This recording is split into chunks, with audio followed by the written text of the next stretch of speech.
right, and I should have started off with this right off the bat because this is a major thing on all international tractors. Depending on which series it is, it can be a real problem. Front ends, front axles. These can get wore out in a hurry, and when they are wore out, you know it. I mean, the wheels have a lot of slop in them. Now, this one was totally redone, so this one is solid. I can go down the road, and these wheels will track straight down the road. But what happens is, these on the top of these spindles, you have these arms for the steering, and these get wore in here. The bushings in the spindle get wore. Your tie rod ends get wore. And when you replace the part with the same piece, it still doesn't tighten it up. It gets wore, and the only way to fix that, they do make an undersized arm here. If you do decide to rebuild your front end, get the undersized arm because it will tighten things up a lot better. The other issue is your steering cylinder in there. There's all kinds of bushings and pins, and there's a lot to these front ends really when you start thinking about it to steer the tractor. It is a common thing on all international tractors. So grease them. I mean, put grease in. Grease them every 50 hours, every 20 hours, whatever. Just keep putting grease in to try to keep them from wearing out prematurely. But front ends are another thing you want to check out and look for. When you go to look at one, start it up, and before you even move it, turn the wheel and see how much slop is in the front end. I don't really have much advice as far as the cost or what's involved because it could be anything. There's every link.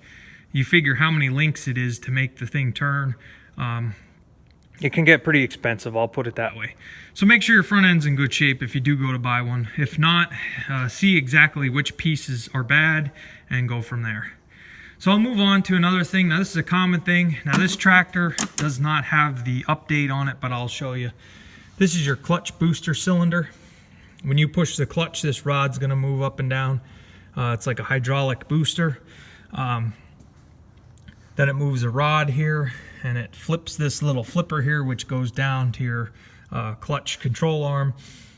What happens is these cabs, the mounts, the rubber mounts where they sit in, being that the clutch booster is mounted to the cab and this arm here is mounted to the frame of the tractor, when those bushings start to get wore out, and they do, and they have been, the cab moves a lot as opposed to the tractor down below the frame. So this rod here tends to get pushed side to side, it's jarred, it's hit one way or the other because it's connected here, and basically there's no way for it to give other than the little bit of side to side. So what happens is these boosters here will start to leak over time. You'll have oil running down, and pretty soon it's just an oily, dirty mess here on this side of the tractor. They do have an update kit that you drill holes in your firewall here, and it makes a different mount.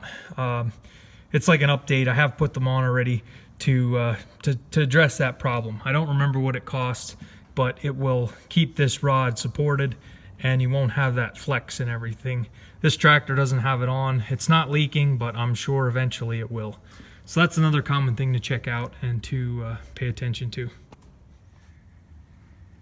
All right, so up here in the cab, depending on which tractor you buy, your tack could be the digital one or it could be the mechanical one.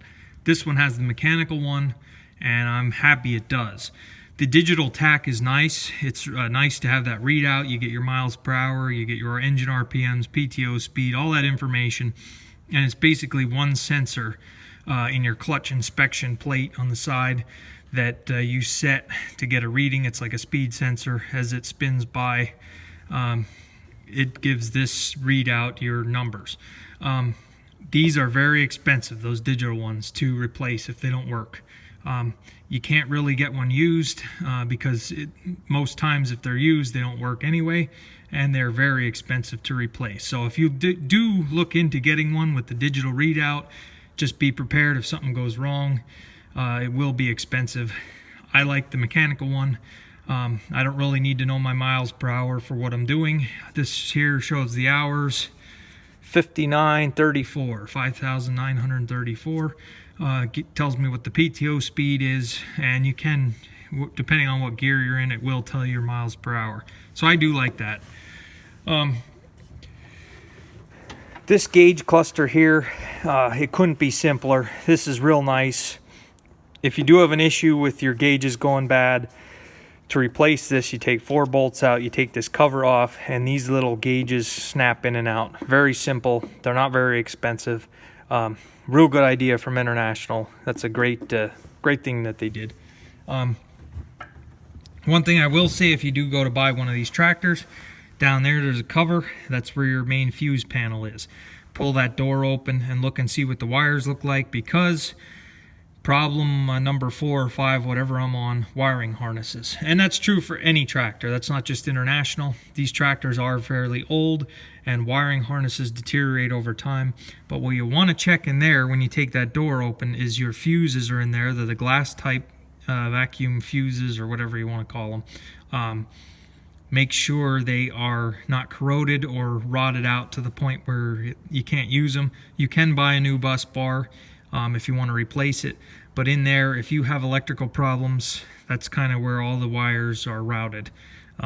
Open that door. Usually there's mouse nests in there and acorns and everything else if it's sitting outside, or if you have mice on your farm. But open it up, look in there, make sure that nothing's corroded, make sure all the fuses are there.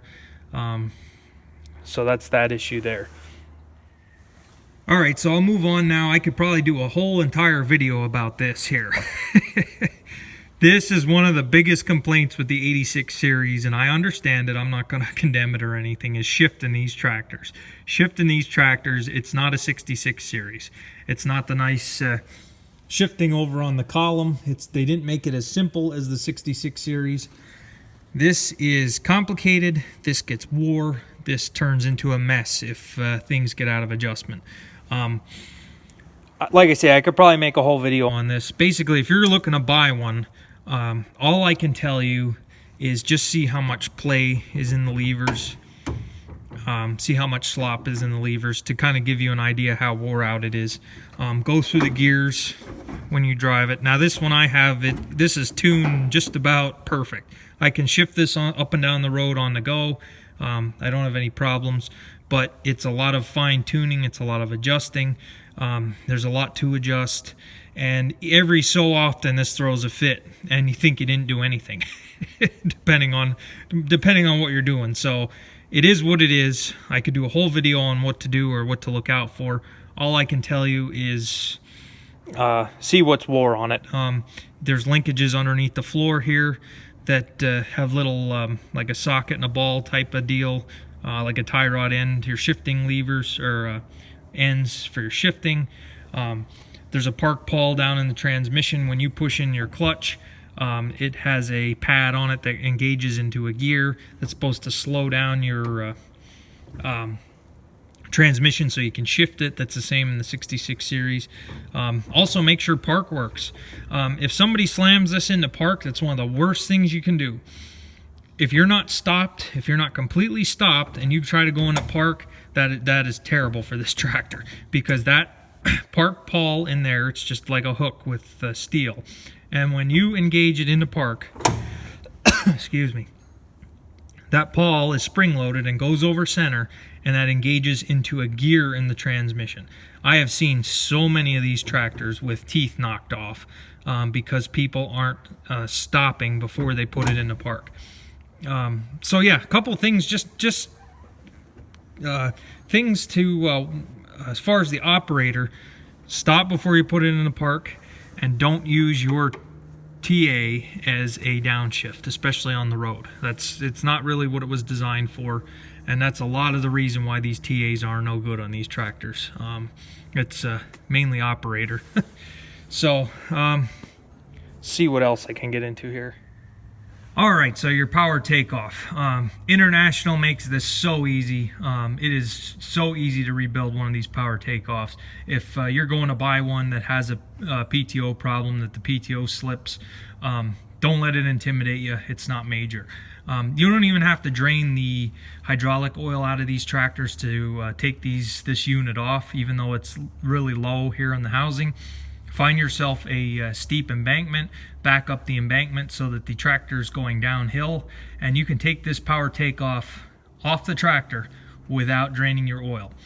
Once it's off the tractor, your best bet is to find an old rim and set the PTO unit in an old rim because of the shaft that sticks out of the back. A rim makes it nice to rebuild these things, and it's basically just a case of replacing the clutch packs in there. It's not hard. It's not that expensive. Like I say, you can get them aftermarket. These PTOs compared to the Maxim tractors, the 5100 series or even the MX series, I'll tell you right now, the MX series and the 5140, 5250 series, they are an absolute nightmare. You have to take the whole rear end off of that tractor to do the PTO. 3-point arms and all, I'm pretty sure. So if you do buy one and your PTO is bad, it's not major. There is a test port on these.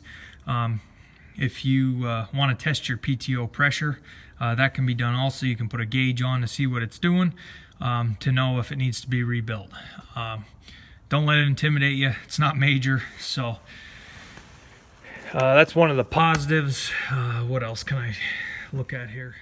All right, I'm sure I'll be able to revisit this tractor in many other videos, but let's just talk about the brakes here. That's where we'll end it. These are hydraulic brakes. They run in oil.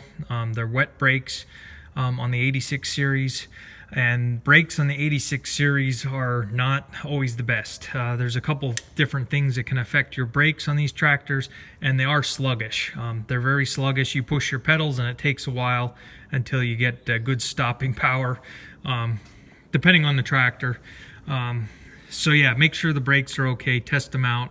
Like I say, they do run in oil, and usually if the operator's pretty good, they'll last a long time.